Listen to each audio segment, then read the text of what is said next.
Hey everyone, I'm Rob Greenfield, and today I'm going to teach you how to turn your yard into an abundant garden that produces delicious and nutritious food for you right at home. And I'm going to do that through my example. Where I'm standing right now, 2 years ago was just a lawn, and now it is an abundant food garden. And this is actually the first lawn that I ever turned into a garden, so it shows what can be done.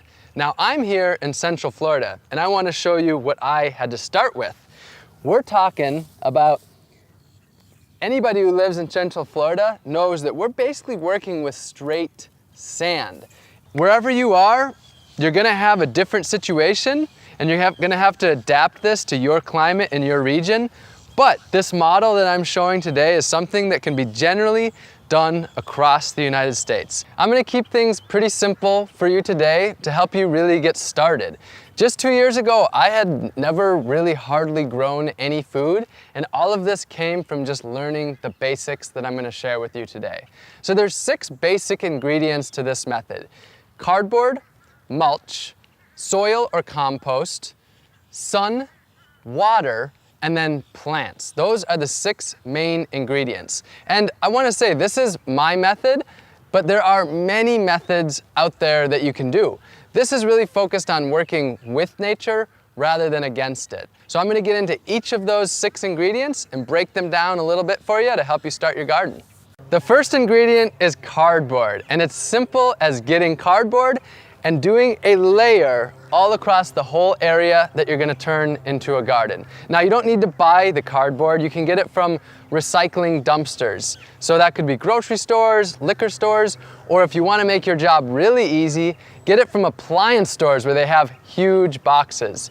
And ideally, take off the tape or the staples. That cardboard is going to suppress the grass and kill it and break down along with the second ingredient, which is mulch.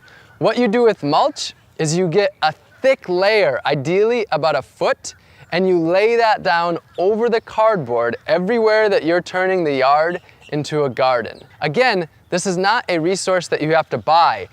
Actually, the idea is to be able to do this in a very inexpensive manner and use mostly wasted local resources. So the best way to get mulch is from tree cutting and tree trimming companies. Their waste product is the shredded trees. A lot of the times they take that to the landfill, and instead you can get them to dump it right on your yard and get it for free. So why mulch? Well, let me show you. First of all, this is the method that actually kills your lawn so that you can grow food instead. But mulch does a lot of other things as well. So just pulling this mulch back, you've got the woody mulch on top, and just going back a little ways, you can see this mulch already is breaking down into a rich organic matter. So the mulch does a few things. It holds in moisture. Every time it rains, rather than it running straight off a lawn, it has all this area to soak in. This is nice and moist, even though I'm not irrigating or anything like that, and it's very dry out right now. It also creates an environment for important microorganisms and mycorrhizal fungi. Just imagine if you're out in the blazing heat, or if you have a wall in the blazing heat, things aren't going to grow there. They need protection. So that bacteria that you want in your garden and that fungi you want needs protection. Over time, all of this mulch breaks down into the nutrients that you need. Now, the third ingredient is what I'm holding right here. It's what my mulch turned into, which is soil. Depending on where you are, you're gonna have very different scenarios. Where I'm from in Wisconsin, for example, there's a lot of rich soil already, so soil wouldn't need to be brought in there in a lot of scenarios. But when I started here, as I said, I just had a sandy lawn, so I needed to bring in compost or soil. So where can you get compost and soil? You ideally wanna get organic if possible. Now, what I did here in Florida is there is a mushroom farm or mushroom factory, basically, not far from here, and their spent material makes great compost. And so I was able to get a lot of that really inexpensively dumped by the truck rather than having to buy bags. You can get it a lot of times from your municipality. The ones that pick up yard waste often will turn that into compost that can be picked up for free by residents. So that may be one of your main expenses to getting the garden going, but it all depends on where you are. Now, talking about something that's not expensive, which is ingredient number 4, and that is the sun. It is the simplest and easiest of all the ingredients probably, but there's still important things to know. Especially for beginner gardeners, I would recommend full sun. Where I am in Central Florida, where it's a really hot sun, that can be 5 to 6 hours. But in more of the temperate areas, you're talking 7 to 8 hours. Ideally, you also get morning sun and less of the afternoon or the evening hotter sun. So this garden's perfect because the sun rises in the east over the garden, and then it's falling behind the house in the afternoon. Now, ingredient number 5 is also something that can be free. You probably have heard of it before, water. Water, of course, is an absolutely essential ingredient. I'm going to show you the 2 systems I have, which are rainwater harvesting and drip irrigation. I would absolutely recommend rainwater harvesting. It's extremely simple. You simply need to collect the water off of the roof, down a downspout like it normally would, and instead of sending it off into the street, have it collect into buckets, barrels, whatever that may be. It's extremely simple, and you can rainwater harvest in every climate, even in the desert, you can rainwater harvest. In fact, that's one of the most important places to do it. Now, drip irrigation can actually be connected to rainwater harvesting units, but it's a little more complicated. Generally, you just have it connected to your hose, your spigot. This is pressured water, whether it's from the city or a well or something of that sort. And drip irrigation, what's great about it is it's super efficient, both in water usage, it uses a lot less water, but it also saves a lot of time. And how it works is you can either have it set up without a timer where you have to come out and just turn it on and off, or if you have a timer, you can set the days and the times that it waters. And the great thing about it is you can even go out of town and your garden is still being watered.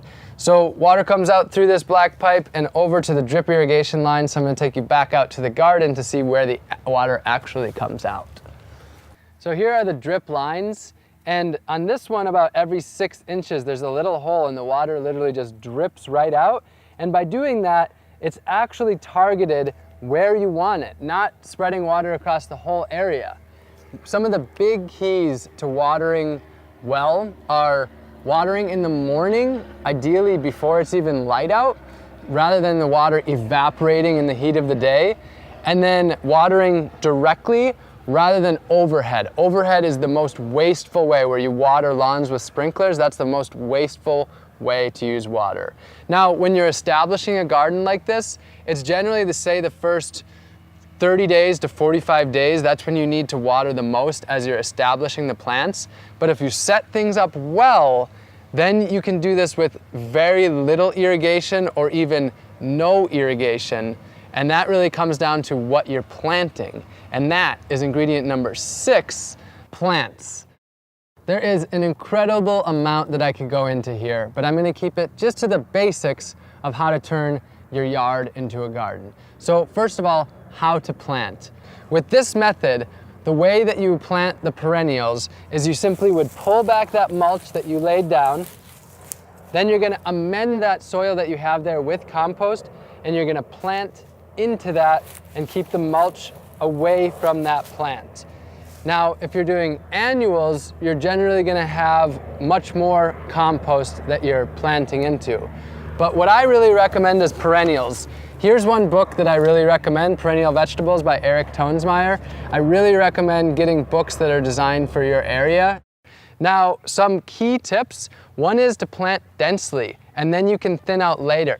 And that's gonna do a similar thing to the mulch, which is prevent weeds. Now, what about when you do have weeds? What do you actually do with those weeds? Do you ship them off to the city to go to the landfill? No, I'm gonna take you over to my banana circle, my banana spot, and show you what I do with my weeds to keep nutrients on site. What a lot of people do with their weeds is they bag them up and they throw them away. But what I do with all of them is I make a pile. Right here, I do it with bananas. In different climates, you can do this in different manners, but I do it with the bananas. And everything from the garden gets piled up here. And that way, all those nutrients stay in the garden rather than getting rid of them. And what we're doing here by building up this soil and keeping the organic matter on site is that we're actually sequestering carbon. We're taking it out of the air and we're locking it into the ground. So why turn our front yards into gardens? Well, you would maybe be amazed to learn that lawns are actually the most irrigated crop in the United States. They use an incredible amount of water, 7 billion gallons of water per day. They use incredible amounts of fertilizers, much of which run off into our waterway systems and cause huge problems, and huge amounts of pesticides that end up in our drinking water. So lawns, as beautiful as they may be to many of us, actually cause a huge amount of destruction. And instead, we can be using that space to produce food.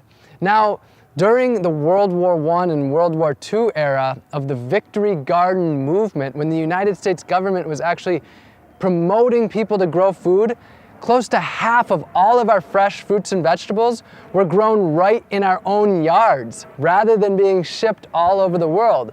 So we've seen what could be done in the past. We know that this can continue to be done, which would reduce our dependence on big ag, on a system that is causing so much destruction to people, to the planet, and to other species. And at the same time, we can improve our communities, have healthy, delicious meals with our family, with our friends, and do it right at home and right in our communities.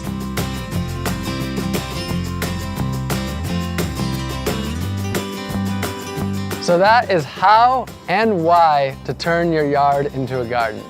I want to thank the Live Like Alley Foundation for supporting this video and helping me spread this message to you and help you turn your yards into gardens. And if you gained a lot from this, if you gained education, if you're inspired, then subscribe to this channel if you haven't yet. There'll be much more to come. Hit the like button to spread this, comment, ask questions, and turn your yard into a garden.